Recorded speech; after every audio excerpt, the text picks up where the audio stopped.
Shqipëria nuk mund të rrshitet me fetë dhe tërhuajve, kur kombi haron rënjen, ia fal të tjerëve historinë, kishat dhe identitetin.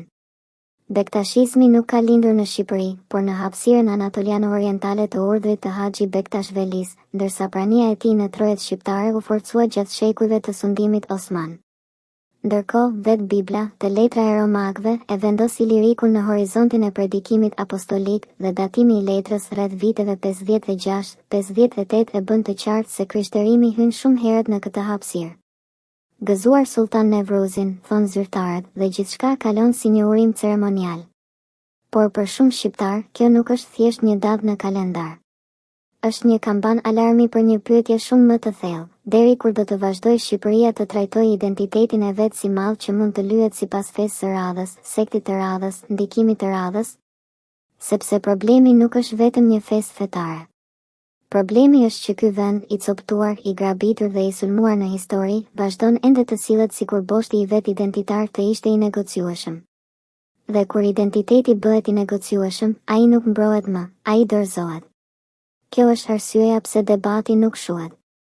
Shqipëria nuk është boshllëk historik.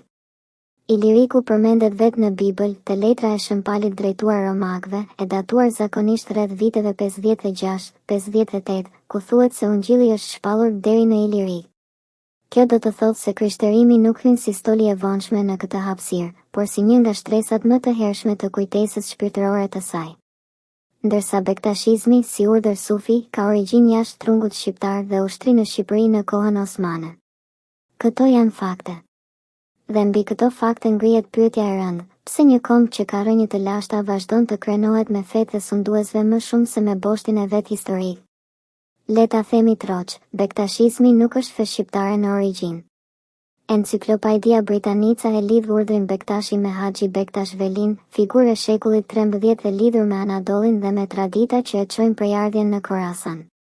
Pra, ai nuk lindi në Shqipëri, nuk lindi në Arbëri, nuk lindi në Dardani dhe nuk lindi në Iliri. Ai është një formacion fetar i ardhur nga jashtë hapësirës etnike shqiptare dhe i futur në trojet shqiptare brenda realitetit historik të perandorisë osmane.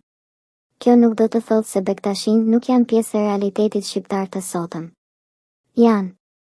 Madje me histori të gjatë në Shqipëri. Por gjëja themelore nuk ndryshon, rënja e kësaj feje nuk është shqiptare. Prania e saj në Shqipëri është historike, por origjina e saj është e huaj.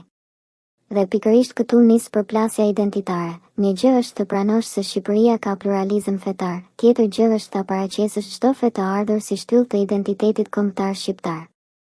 Kjo është pikërisht ngatërimi që e dobëson kujtesën historike.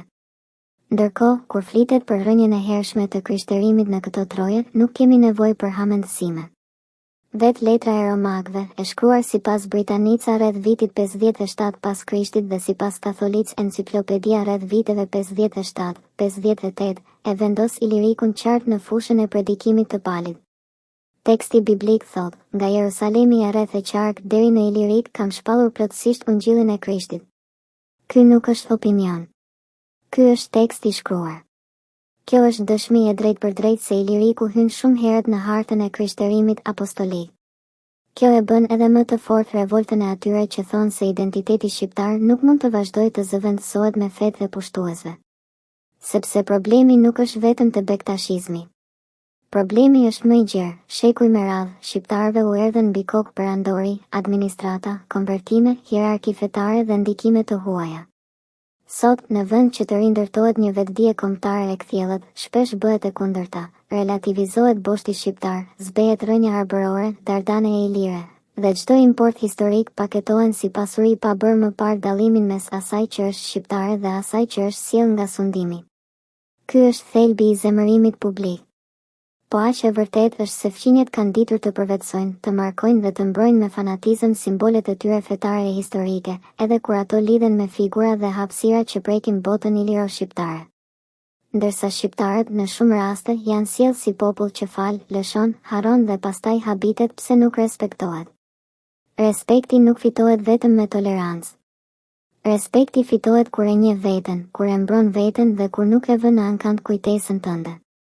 Këtu duhet bërë edhe një ndarje e rëndësishme, të mbrosh identitetin shqiptar nuk do të thotë të hapësh luftë kundër shqiptarëve sipas besimit të tyre. Një shtet modern garanton lirinë fetare për të gjithë dhe kjo nuk vihet në diskutim. Por po aq e drejtë është të thuhet se liria fetare nuk e detyron askënd të hesh për origjinën historike të feve, për ndikimet e pushtimeve dhe për faktin se identiteti kombëtar është tjetër gjë nga përkatësia fetare.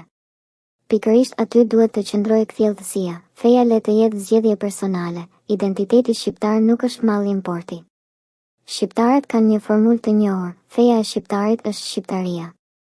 Ajo nuk është nën kushtetues dhe as dogmë teologjike, por është një kushtrim historik.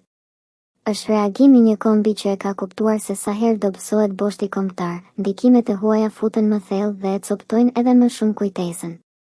Në këtë kuptim, kush ndihet shqiptar ka jo detyrën të urrejë tjetrin, por detyrën të mos humbas rrënjën. Të mos ngatëroj kombin me sektin. Të mos ngatëroj historinë e të parëve me trashëgiminë e sunduesve. Të mos ngatëroj respektin me dorëzimin. Sultan Nevruzi mund të festohet nga besimtarët Bektashin dhe askush nuk ua mohon këtë të drejtë. Por Shqipëria ka po aq të drejtë të pyes veten, kush jemi, nga vim dhe pse vazhdojmë të krenohemi me fetë e ardhura, ndërsa rrënjën tonë e lëm të zbehet. Bektashizmi ka histori në Shqipëri, por nuk ka origjinë shqiptare. Iliriku është në Bibël, në letrën e romakëve të viteve 56-58 dhe kjo e bën të padiskutueshme hershmërinë e krishterimit në këtë hapësirë. Prandaj debati nuk është nëse shqiptarët duhet të kenë liri besimi. Kjo është e qartë. Debati është nëse Shqipëria do të vazhdojë të humbas boshtin e vet identitar në mpeshën e feve, sekteve dhe ndikimeve të ardhura nga jashtë, apo do ta kuptojë më në fund se identiteti shqiptar nuk është në shitje. Dhe kombi që nuk mbron rrënjën e vet, një ditë zgjohet duke duar trokitur historinë e të tjerëve mbi varrin e historisë së vet.